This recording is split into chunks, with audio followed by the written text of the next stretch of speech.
CPM-ന്റെ കോഴിക്കോട് ജില്ലാ secretary P Mohanan ഒരു പബ്ലിക്കായി നടത്തിയ ഒരു പ്രസംഗത്തിൽ മാക്സ് 7 PFIയുടെ പുതിയ രൂപമാണ് എന്ന് പറഞ്ഞ് വിവാദങ്ങളൊക്കെ ഉയർത്തിയിരുന്നു. പറഞ്ഞ് നാവ് വായിലിടും മുമ്പ് തന്നെ അദ്ദേഹം അത് മാറ്റി പറഞ്ഞു. അത് PFIയെ ഭയന്നാണോ അതോ സഹാക്കളെ ഭയന്നാണോ? രണ്ട് രീതിയിലും സംഭവിക്കാം. കോഴിക്കോട് പാർട്ടി ജില്ലാ സെക്രട്ടറി ഒരു യു-ടേൺ തിരിഞ്ഞിരിക്കുകയാണ് ഇന്ന്. അദ്ദേഹം നേരത്തെ പറഞ്ഞത് ഈ നിരോധിക്കപ്പെട്ട PFI സംഘടനയിലെ ചില ആളുകൾ ഇപ്പോൾ 4 വർഷം മുമ്പോ മറ്റോ ഒരു റിട്ടയർഡ് പട്ടാളക്കാരൻ്റെ ആശയമെന്ന നിലയിൽ തുടങ്ങിയ വ്യായാമ മുറകൾ ഒരു വലിയ സംരംഭമായിട്ട് യൂണിറ്റ് ബൈ യൂണിറ്റായിട്ട് മലബാറിൽ മാത്രമല്ല കേരളത്തിൻ്റെ പല ഭാഗത്തും കേരളത്തിന് പുറത്തും ഒക്കെ ആരംഭിക്കുന്നു. വിദേശത്ത് വരെ ഉണ്ടെന്ന് പറയുന്നു. അപ്പോൾ ഇതിൻ്റെ പിന്നിൽ എന്താണ് ലക്ഷ്യം എന്ന് വ്യക്തമല്ല. അതുകൊണ്ടാണല്ലോ ഇപ്പോൾ പി മോഹൻ അതൊരു വിവാദമാക്കിയത്. ഇത് കേവലം വ്യായാമ മുറകളോ യോഗ പരിശീലനമോ ആണെന്ന് പറയാൻ പറ്റില്ല. പക്ഷേ അതാണ് അതിൻ്റെ കവർ. അതിൻ്റെ ലേബലിൽ ആയുധ പരിശീലനമോ ഭീകരപ്രവർത്തനമോ നടത്താനുള്ള സാധ്യത ഉണ്ടെന്നുള്ളതിന് തെളിവ് ഈ നിരോധിത സംഘടനയിലെ ആളുകൾ ഇതിനകത്തേക്ക് ഇരച്ചു കയറിയതാണ്. അപ്പോൾ ആ കാര്യത്തെക്കുറിച്ചുള്ള സന്ദേഹമാണ് പാർട്ടി ജില്ലാ സെക്രട്ടറി എന്ന നിലയിൽ മോഹനൻ വെളിപ്പെടുത്തിയത്. അപ്പോൾ മോഹനൻ്റെ വെളിപ്പെടുത്തലോടുകൂടി ഇതിനെക്കുറിച്ച് രാഷ്ട്രീയ കേന്ദ്രങ്ങളിലും സാമൂഹ്യ മണ്ഡലങ്ങളിലും പലരുടെയും ആശ്ചര്യം ജനിപ്പിച്ചു. കാരണം CPM-ന്റെ നയമനുസരിച്ച് ഈ നിരോധിക്കപ്പെട്ട PFIയിലെ അംഗങ്ങൾ പലരും CPM-ലാണ് ചേക്കേറിയത്. അപ്പോൾ CPM-ൽ ചേക്കേറാതെ പിന്നെയും ആളുകൾ ഉണ്ടായിരുന്നു. അവരാണോ ഇപ്പോൾ ഈ BJP പ്രചരിപ്പിക്കുന്ന പ്രധാനമന്ത്രിയൊക്കെ പ്രചരിപ്പിക്കുന്ന യോഗ പരിശീലനത്തിലേക്ക് പോയത് എന്ന് സന്ദേഹിച്ച ഇടതുപക്ഷക്കാരുണ്ട്. അതുകൂടാതെ അതുകൊണ്ടാണോ മോഹൻ ഇങ്ങനെ പറഞ്ഞത് എന്ന വിചാരവും ഉണ്ടായിരുന്നു. അതുകൂടാതെ ഈ PFIയെ ഇപ്പോൾ പാർട്ടിക്ക് ഒരു വലിയ ഭാരവും തലവേദനയുമായിട്ടുണ്ട്. പല ആളുകളും ഈ ഏരിയ സമ്മേളന വേദികളിൽ പാർട്ടിക്കകത്ത് വർഗീയവൽക്കരണത്തെക്കുറിച്ച് നേതൃത്വത്തിനെതിരെ ചോദ്യങ്ങൾ ഉന്നയിക്കുന്നുണ്ടായിരുന്നു. അപ്പോൾ ആ കാര്യത്തിൽ ഒരു വോട്ടയടപ്പിന് വേണ്ടിയാണോ ഇരുട്ടുകൊണ്ട് വോട്ടയടയ്ക്കുന്ന ഒരു രീതിയിലുള്ള ഒരു നേതൃത്വത്തിൻ്റെ തന്ത്രമായിരുന്നു മോഹനിലൂടെ പുറത്തു വന്നതെന്നും സംശയിച്ചവരുണ്ട്. ഇപ്പോൾ മോഹനൻ യു-ടേൺ തിരിഞ്ഞപ്പോൾ PFIക്കാർ പാർട്ടി നേതൃത്വത്തോട് ശണ്ട ഉണ്ടാക്കിയിരിക്കണം. അവരുടെ സേവനവും അവരുടെ സാന്നിധ്യവും ബലവും ഒക്കെ പാർട്ടിക്ക് വേണം എന്ന് പറയുകയും അതേസമയത്ത് ഇപ്പോൾ പാർട്ടിയുടെ ഉത്തരവാദിത്തപ്പെട്ട നേതാക്കൾ നിരോധിക്കപ്പെട്ട PFI ആണ് ഈ യോഗ പരിശീലനം നടത്തുന്നതെന്ന് പ്രസംഗിക്കുകയും ചെയ്യുന്നത് ഒരു ഇരട്ടത്താപ്പല്ലേ എന്ന സംശയം അവരുന്നയിച്ചിട്ടുണ്ടാവും. മാത്രമല്ല അണികൾ ഭീകരമായി ചോർന്നു പോയിക്കൊണ്ടിരിക്കുന്ന ഒരു പ്രസ്ഥാനം, പ്രത്യേകിച്ച് ഹിന്ദുക്കളായ പാർട്ടി അണികൾ തെക്കൻ കേരളത്തിലൊക്കെ പ്രത്യേകിച്ചും പേരെടുത്ത് പറഞ്ഞാൽ ഭൂരിപക്ഷവും ഈഴവ സമുദായത്തിലുള്ളവർ. ഈഴവ സമുദായത്തിലെയും നായർ സമുദായത്തിലെയും ധാരാളം ആളുകൾ, നമ്പൂതിരി സമുദായത്തിലെ വരെ ആളുകൾ CPM-ന്റെ ഈ നയ വ്യതിയാനത്തെ തുടർന്ന് മുസ്ലിം പ്രീണനത്തെ തുടർന്ന് കൊഴിഞ്ഞുപോയിക്കൊണ്ടിരിക്കുകയാണ്. അതിൻ്റെ ക്ഷീണം അവർക്ക് പല ഇലക്ഷനിലും നേരിട്ടിട്ടുണ്ട്. അത് PFIയിൽ നിന്ന് വന്നവരടക്കമുള്ള മുസ്ലിം തീവ്രവാദികൾ മാർക്സിസ്റ്റ് പാർട്ടിയിൽ ചേക്കേറിയതുകൊണ്ടാണ്.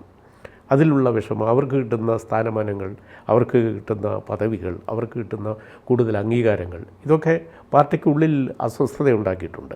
പാർട്ടിയുടെ പ്രാദേശിക സമ്മേളനങ്ങളിലൊക്കെ അതിനെതിരെ സംസാരിക്കുന്നവരുമുണ്ട്. ഇത് നിലനിൽക്കെ മോഹൻ്റെ ഈ പ്രസ്താവന പാർട്ടിയിൽ ഒരു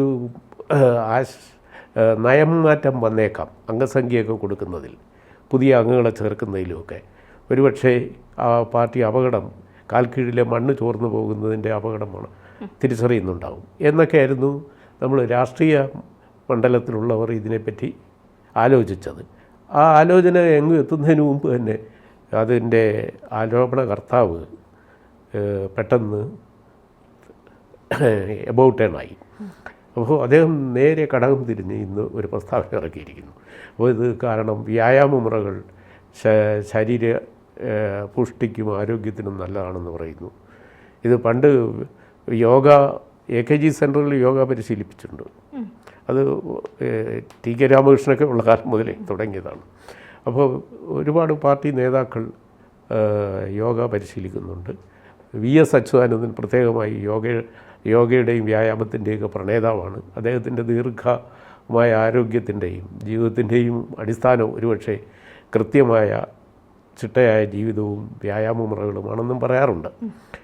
അതിരിക്കട്ടെ, പക്ഷേ ഈ യോഗ എന്നയുടെ മറവിൽ നിരോധിത സംഘടന രംഗത്ത് വരുവാനുള്ള ഒരു വഴി കണ്ടെത്തുകയും അവർ ഇതിൻ്റെ പിന്നിലൂടെ ഡ്രില്ല് നടത്തുകയും ആയുധങ്ങൾ പരിശീലിച്ച് ഭീകരപ്രവർത്തനത്തിന് ഒരുക്കം കൂട്ടുകയും ചെയ്യുകയായിരുന്നോ എന്ന സന്ദേഹവും നിലനിൽക്കുന്നുണ്ട്.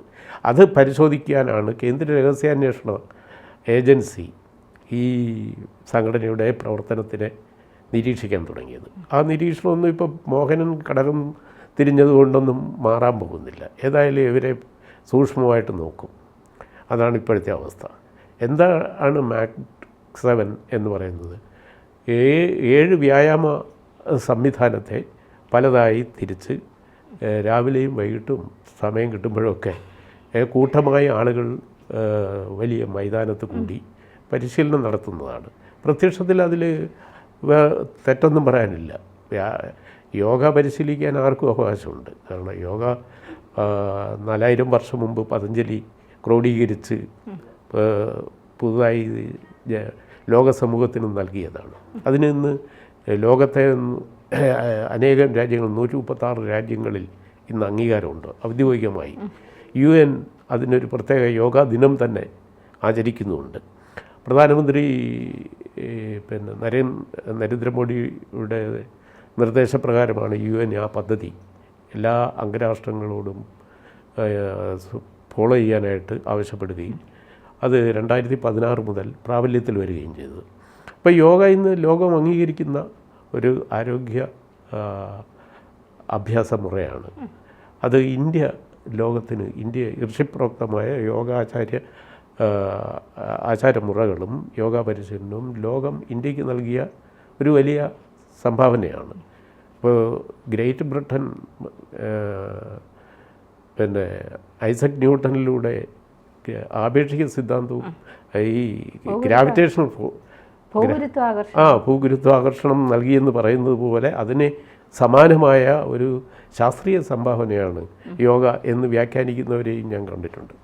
അപ്പോൾ പക്ഷേ ഇന്ത്യയുടെ ഒരു വലിയ സംഭാവനയായി ഭാവിയിലും അത് കരുതപ്പെടാം. അത്രമാത്രം ശാസ്ത്രീയമാണ് യോഗ എന്ന് വേൾഡ് ഹെൽത്ത് ഓർഗനൈസേഷനും പരിശോധിച്ച് ബോധ്യപ്പെട്ടിട്ടുള്ളതാണ്. ഇപ്പോൾ അമേരിക്കയിൽ യോഗ പരിശീലന കേന്ദ്രങ്ങളുണ്ട്. ആയുർവേദവും അവർ പരിശോധിക്കുന്നുണ്ട്. ഈ കമ്പൈൻഡ് ചികിത്സ, ആധുനിക ചികിത്സയും ആയുർവേദവും കമ്പൈൻ ചെയ്യുന്നതിൻ്റെ കൂട്ടത്തിൽ യോഗയും ആരോഗ്യ രക്ഷയ്ക്ക് നല്ലതാണ് എന്ന് പറയുന്ന ഒരു രീതി ഇപ്പം ആധുനിക ആരോഗ്യ സങ്കല്പങ്ങളിലുണ്ട്. അത് തെറ്റല്ല, അത് ബോധ്യപ്പെട്ടതാണ്. അപ്പോൾ ആ തരത്തിലുള്ള ഒരു പരിശീലനമാണ് അല്ല ഇത്. അതിനെ ഒരു മറയാക്കുകയാണ് എന്നായിരുന്നു ഇദ്ദേഹത്തിൻ്റെ പ്രസംഗത്തിൽ നിന്ന് നമ്മളൊക്കെ മനസ്സിലാക്കാൻ ശ്രമിച്ചത്. പക്ഷേ ഇന്ന് അദ്ദേഹം നേരെ ശീർഷാസനം ചെയ്യാൻ തുടങ്ങിയപ്പോൾ എന്താണ് ഇതിൽ സംഭവിക്കുന്നതെന്ന് ഇപ്പോൾ ധന്യ ചോദിച്ചതുപോലെ ഇതിനകത്ത് സംഭവിക്കുന്നത് പാർട്ടി അദ്ദേഹത്തെ ക്ലിപ്പിട്ടോ, പാർട്ടി ഏതെങ്കിലും വ്യക്തികളുടെയോ സംഘടനയുടെയോ സമ്മർദ്ദത്തിന് വിധേയമായോ, പലതരത്തിലുള്ള പ്രശ്നങ്ങൾ നേരിട്ടുകൊണ്ടിരിക്കുന്ന പാർട്ടിക്ക് വീണ്ടും ഒരു തലവേദന തരികയാണോ എന്ന് നേതൃത്വം മോഹനെ വിലക്കിയോ, ഈ കാര്യങ്ങളൊക്കെയാണ് അറിയേണ്ടത്. അതെ, തീർച്ചയായിട്ടും.